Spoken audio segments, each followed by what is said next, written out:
শুভ সকাল বন্ধুরা, কেমন আছো বলো? আজকে কিন্তু নিয়ে এসেছি অনেকটা চিকেন নিয়ে, হ্যাঁ। আর এদিকে চিকেনের প্রস্তুতিও কিন্তু শুরু হয়ে গেছে। প্রথমে আলুগুলোকে তেলের মধ্যে ছেড়ে দিয়ে হয়েছে। আর ছেড়ে দেওয়ার পরে ওরা তো বেশ ছটফট করতে করতে হালকা হালকা লাল লাল হয়ে গেছে। তারপরে ওদেরকে লাল লাল হয়ে যাওয়াতে নামিয়ে নিল।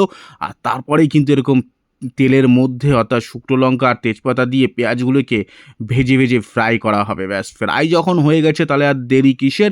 এবার তো শুধু রান্নাবান্নারই প্রস্তুতি শুরু হয়ে গেছে চরম লেভেলের। তারপরে যথাযথ আদা, জিরে, হলুদ, লঙ্কা সব কিছু পরপর দিয়ে কিন্তু এরকম সুন্দর কিন্তু কালার নিয়ে এসেছিল এই চিকেনের গ্রেভিটাতে। এবার আর অপেক্ষা করে লাভ নেই, কারণ এবার চিকেন পুরো হুমড়ি খেয়ে এসে পড়েছে কড়াইয়ের মধ্যে। এবার যখন চিকেন যখন কুমড়ি হুমড়ি খেয়েছে, তাহলে তো এবার সুন্দর করে রান্নাবান্না করে একে বেশ সুন্দর জায়গায় আনতে হবে। সুতরাং সেই জায়গাকে বজায় রাখার জন্যই কিন্তু এরকম রান্নাবান্নার প্রস্তুতি চলছে। আর সাথে সাথে কিন্তু আমার পেটের মধ্যেও কিন্তু ডাকাডাকি শুরু হয়ে গেছে খিদার। হ্যাঁ, এরকম চিকেনের গন্ধ যখন বেরোচ্ছে বস, আর কি ওখানে থাকা যায়?